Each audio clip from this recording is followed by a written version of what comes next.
हमारा education system वही education system है जो अंग्रेजों ने 1835 में हमारे सामने इंट्रोड्यूस किया था, और वही एजुकेशन सिस्टम लेकर आज भी हम उसी के हिसाब से पढ़ा रहे हैं। तो अगर हम उस हिसाब से पढ़ा रहे हैं तो अंग्रेजों को चाहिए था नौकर, और हमको भी मिलेंगे नौकर। हमको कोई मालिक नहीं बनेगा। अगर मालिक बनना है तो उसके लिए ये एजुकेशन सिस्टम को लात मारना होगा, इसको हमें छोड़ना होगा, तभी जाके हम कहीं ना कहीं अपने लाइफ में कुछ बेहतर कर पाएंगे।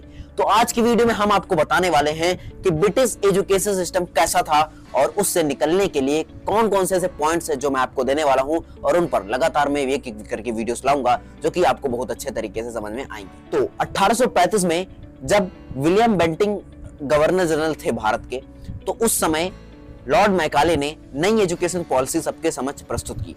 उस एजुकेशन सिस्टम का सिर्फ एक ही मतलब था, वो ये था कि भारत के जितने भी गुरुकुल्स हैं उन सबको तोड़कर हम बनाए कॉन्वेंट स्कूल्स और यूनिवर्सिटीज। ऐसी यूनिवर्सिटीज जो इंग्लिश मीडियम में हो और सिर्फ इंग्लिश सब्जेक्ट को या इंग्लिश लैंग्वेज को ही प्रेफर करें।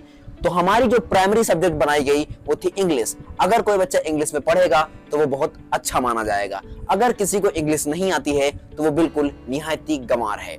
ये ब्रिटिश एजुकेशन सिस्टम का एजेंडा था, और कहीं ना कहीं आज भी वो एजेंडा हमारे समाज में चल ही रहा है, क्योंकि हमारे बच्चे हिंदी मीडियम स्कूल में न जाके, संस्कृत मीडियम स्कूल में न जाके, हमारे बच्चे जाते हैं इंग्लिश मीडियम स्कूल में, जहां पर एजुकेशन में के नाम पर उनको जो है पूरी तरीके से लूटा जाता है। हमारे एजुकेशन सिस्टम को बर्बाद करने में लॉर्ड मैकाले ने इतना हाथ निभाया कि उन्होंने गुरु शिष्य परंपरा खत्म कर दी। एक टीचर और एक स्टूडेंट के बीच का जो फासला है वो बहुत ज्यादा कर दिया, ताकि एक टीचर जो है बच्चे से सही तरीके से इंटरेक्शन न कर पाए, एक बच्चा सही से टीचर से इंटरेक्शन न कर पाए, जिससे उसके जो इंपॉर्टेंट सवाल हैं जो पूछने चाहिए अध्यापक से, वो कहीं ना कहीं उसको पूछने से वो डरे। और इस एजुकेशन सिस्टम में हमारे जो निम्न कास्ट के लोग थे, यानी नीची कास्ट के लोग थे, उनको पूरी तरीके से बंद कर दिया कि वो लोग पढ़ाई नहीं कर सकते हैं। सबसे बड़ा एग्जाम्पल है डॉक्टर भीमराव अंबेडकर का, कि उनको जो है पढ़ने नहीं दिया गया क्योंकि वो एक नीची कास्ट के थे।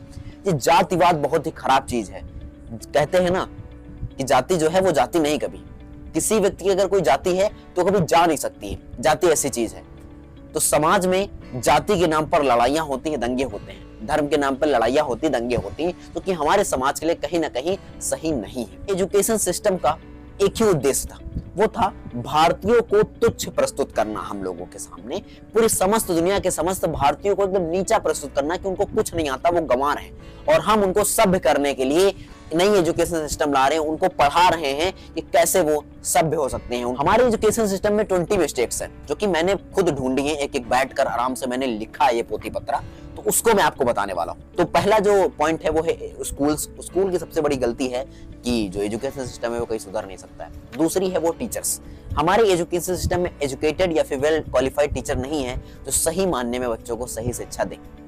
तीसरा जो है वो है खुद स्टूडेंट्स। स्टूडेंट नहीं चाहते कि वो पढ़ाई करें और सही मार्ग पर आगे चल के बढ़े। आगे चल के वही बच्चे पढ़ाई के नाम पर अपने माता पिता को धोखा देते हैं। चौथा जो पॉइंट है वो गवर्नमेंट। कहीं ना कहीं सिस्टम ही हमारा वैसा है जिसकी वजह से अगर कोई बच्चा सही से पढ़ता भी है, स्कूल भी अच्छा सपोर्ट करता है, टीचर भी अच्छे सपोर्ट करते हैं, तो सिस्टम ही ऐसा नहीं है कि अच्छे बच्चों को सपोर्ट किया जाए ताकि वो आगे समाज में बढ़ सके। अगर ग्रेजुएशन की बात की जाए, यानी कि हायर एजुकेशन के लिए, तो हमारे वहां पर या हमारे समाज में, हमारे कॉलेजेस में, हमारे यूनिवर्सिटीज में ऐसी यूनिवर्सिटीज हैं जहां पर आप बिना कॉलेज जाए भी ग्रेजुएशन कर सकते हो। और ये बहुत निंदनीय है कि बच्चा बीए कर चुका है, बीएससी कर चुका है, बीटेक कर चुका है, बच्चा ने ग्रेजुएशन कर लिया है, बट उसको उस ग्रेजुएशन के लिए वो सब्जेक्ट की नॉलेज नहीं जिसके लिए उसने पढ़ाई की। अगर कोई बच्चा रिसर्च लेवल में जाता है, जहाँ पे रिसर्च करके पढ़ाई करता है, तब भी उसके लिए वहां पे कोई सुविधा नहीं मिलती है भारत में। किसी बच्चे को अगर रिसर्च करनी है तो वो किसी दूसरे देश जाके अच्छी तरीके से रिसर्च कर पाता है। अगला पॉइंट है, अगर बच्चा ग्रेजुएशन कर लेता है तो उसके सामने एक दिक्कत आती है जो कि सरकारी नौकरी, जिसको गवर्नमेंट जॉब बोलते हो, और गवर्नमेंट जॉब से क्लियर होता है कॉम्पिटिटिव एग्जाम का प्रतिस्पर्धा, है ना। ये प्रतिस्पर्धा वाली परीक्षाएं हैं जिसमें आप कॉम्पिटिट करोगे बहुत सारे लाखों बच्चों से। भारत में वैसे भी करोड़ों बच्चों फॉर्म भरते हैं किसी भी एग्जाम के लिए। चपरासी की भी नौकरी होगी तो उसके लिए 90 लाख फॉर्म भर जाते हैं। तो भारत ऐसा है जहाँ पे चपरासी की नौकरी के लिए पीएचडी होल्डर्स भी यहाँ पे एग्जाम देते हैं। और जो हमारा अगला पॉइंट है वो है पेपर लीक की समस्या और मार्कशीट बेस्ड एजुकेशन। हमारे वहां पे कहा जाता है अगर 90% लाए तो you are so smart bro, अगर 70% लाए तो थोड़ा कम हो, अगर 60 क्या हो भाई, क्या करते हो, ऐसे बोला जाता है। अगला पॉइंट है पेरेंट्स।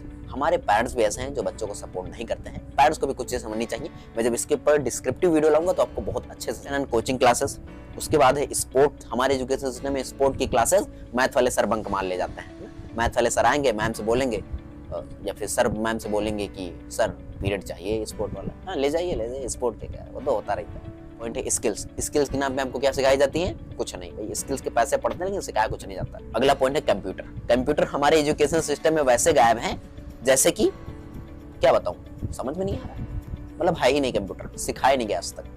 अगला पॉइंट है एआई, आर्टिफिशियल इंटेलिजेंस। कहीं ना कहीं हमारे आने वाले समय में बहुत बड़ा इंपैक्ट क्रिएट करेगी और धीरे धीरे कर भी रहे। आप देख रहे हो चैट जीपीटी और बहुत सारे इमेज ब्राउजर्स है जो आप सिर्फ इन्फॉर्मेशन डालोगे इमेज बन जाती है। तो एआई कितना खतरनाक है आप सोच सकोगे तब जब आपको इसके बारे में नॉलेज नहीं होगी। इसके बारे में नॉलेज लेंगे तो आपको इसको आसान लगने लगेगा। इसको अपनी पढ़ाई में इस्तेमाल करिए, आप अपने इसको बिजनेस में इस्तेमाल करिए, हर एक जगह पे अपने इसको इस्तेमाल कर सकते हैं। कि हमारे हिसाब से न्यू एजुकेशन पॉलिसी होनी क्या चाहिए हम खुद डिसाइड करेंगे और बात करेंगे इसमें हम 2020 की न्यू एजुकेशन पॉलिसी के बारे में, जिसके बारे में मैंने बहुत पहले बात किया था। अब मेरा वो चैनल डिलीट हो गया, वरना आप उस पर जाके देख सकते थे। अगला जो पॉइंट है वो है हम क्या करें, यानी हम क्या कर सकते हैं इस एजुकेशन सिस्टम को बदलने में, उसके बारे में एकदम डिटेल वीडियो लाएंगे और आपको सपोर्ट करना। अगला जो पॉइंट है जो स्टूडेंट के लिए होनी चाहिए वो है मेंटल हेल्थ के बारे में बात होनी चाहिए। और अगला पॉइंट है वो है सेक्स एजुकेशन। हमें हमारे बच्चों को सेक्स एजुकेशन देनी चाहिए ताकि हमारा बच्चा सही तरीके से लड़कियों के प्रति और अन्य लोगों के प्रति जो है एक सहानुभूति प्रकट कर सके और समानुभाव का जो है भाव उत्पन्न कर सके। तो आई होप आपको मेरी ये वीडियो पसंद आई होगी जिसमें मैंने 20 पॉइंट्स के बारे में बात किया है। इन 20 पॉइंट्स में मैं रेगुलर वीडियोस लेके आऊंगा।